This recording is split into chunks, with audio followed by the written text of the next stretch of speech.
to love God and respect God. But the Torah tells us more than that, to take care of other people.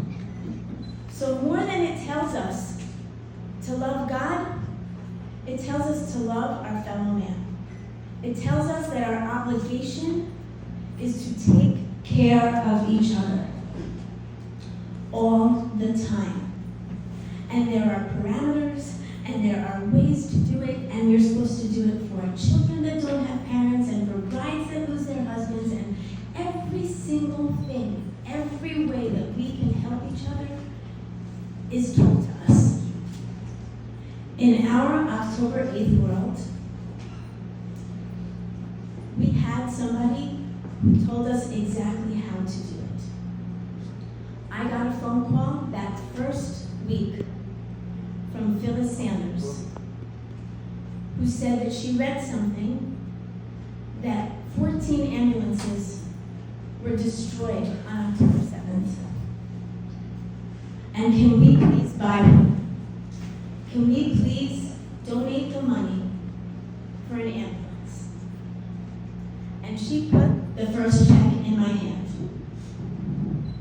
And from there, this community, these people, rose to the occasion like you would not believe. I want to thank Phyllis for being the impetus for this project. I want to thank Shari Koppelman at Magen David Adom. And with that, I'm going to introduce you to my friend David Rosen, who was also one of the reasons why this happened today.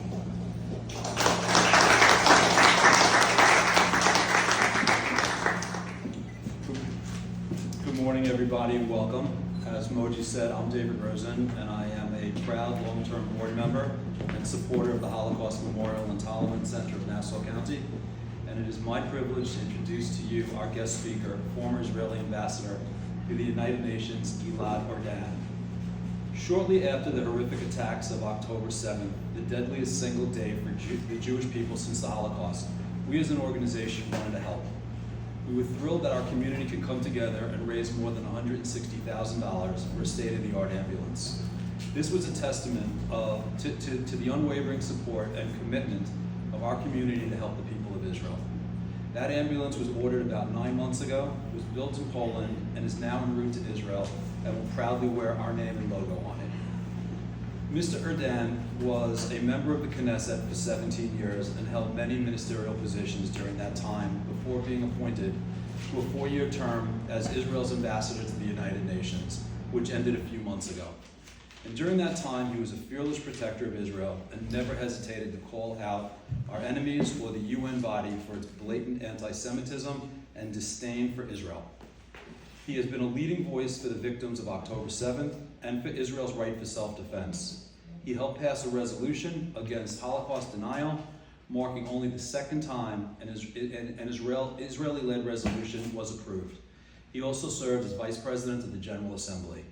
If you haven't had the opportunity or the privilege to listen to him speak, I'd highly recommend you search YouTube to hear some of his speeches. They're truly inspirational. Last May, when the United Nations General Assembly voted to advance the Palestinian membership to the UN, he single-handedly called out the UN's disregard for their own charter. And before that vote occurred, he actually ran a copy of the UN charter through a paper shredder on stage while giving a speech for the United Nations General Assembly.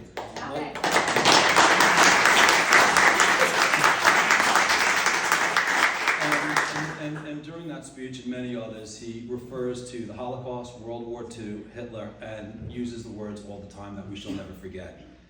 He left a couple of months ago his post, and he's now Magen David Adom's global president charged with advancing the organization's emergency and blood services and ensure they're prepared to meet whatever the future challenges arise.